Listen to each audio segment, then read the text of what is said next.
Hi guys, I know, when I said see you next time in my last video, I thought it was going to be a lot sooner. Hold on. Forget about the actual books. So here I am, ready to tell you a little bit of my thoughts about Kendare Blake's Duology, Anna, which consists of first of Anna Dressed in Blood, and second book, Girl of Nightmares. I have to admit, being guilty of reading the first book so long ago that I don't even remember a lot of things that happened in the book. You know, I remember the main idea, but a lot of nights I just kind of skip my memory.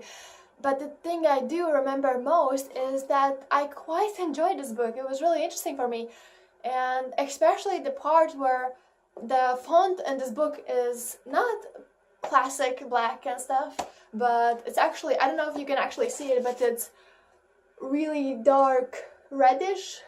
No, you probably cannot see it, but it's, those of you who actually have this book, it's like, you know what I'm talking about. It's reddish, brownish, something like that. Like, it doesn't really make it harder for you to read the book, but I thought it was really interesting, specific, so that's a good thing. The second book, Girl of Nightmares, was quite unnecessary.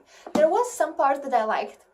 Well, okay, one part when they were in Suicide Forest, but that's pretty much it. While the first book had this TV show Supernatural first season's vibe, the second one had what the heck should I write next vibe.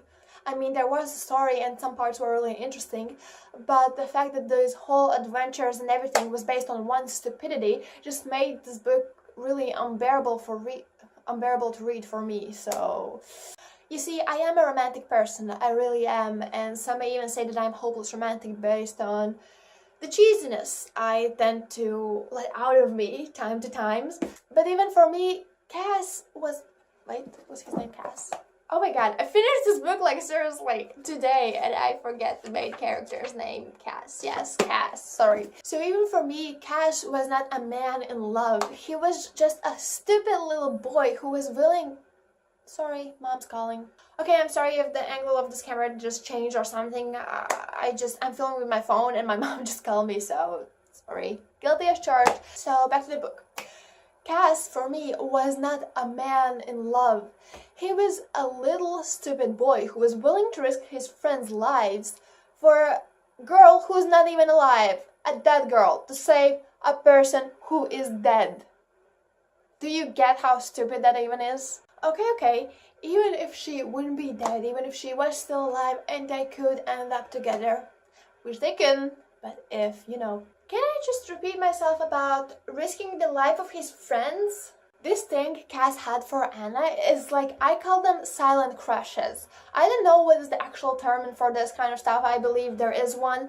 But you know, this is the part, you know, like, it's like when you have this crush on a schoolmate or neighbor or the person you see, maybe even on every day and on daily basis, maybe even every single day, but you don't really talk to and you don't even know the person. You keep having these dreams and you keep imagining those adventures where you go on to together and the way that the person talks with you and what he or she answers and stuff like that. And you create this perfect image of the person in your head and you don't even know, you don't have a single clue about what the person actually like because you have never even talked to them or maybe once or twice, but you know, you get the idea. You create this perfect image and it just doesn't work that way. It's the same way like people go into a relationship and at the beginning of the relationship they think that everything's perfect, you know, and when they get to know each other a little bit better, they start having these fights and disagreements, stuff like that. And I'm not saying it's bad, and it's actually really good, especially if you can make compromise between two of you. But the thing is, no matter if it's a friendship or a relationship between a guy and a girl or whatever, it's just never that perfect. It's never as you imagine it will be. Maybe it turns out even better because of all the struggles and everything, and you grow together stronger than ever. But the fact is, it's not like that. It's not like it's going to be in your head, and it will never be like that because the other person is the keyword person. It's not like creation of your imagination. It's an actual person with actual flaws, and the fact that this boy, he doesn't even know Anna. Cass doesn't know her. Yes, he has talked with her. Yes, he has seen her. Yes, she has risked her life for him. But you see, this thing, she was a ghost who was killing people, stuff like that. She wanted to change. She wanted to feel better about herself. She did a good thing. She did the right thing. But that's because she had, like, there wasn't much that she could do with her life anymore.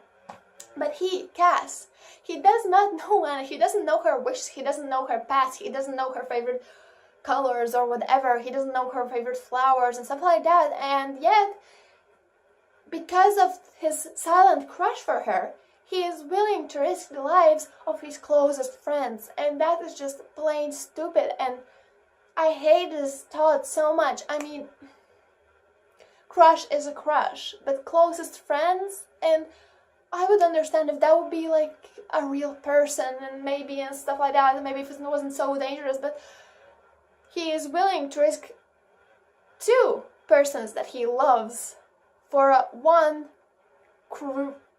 not even a person who he doesn't really know, and he does not even know if he actually could save her.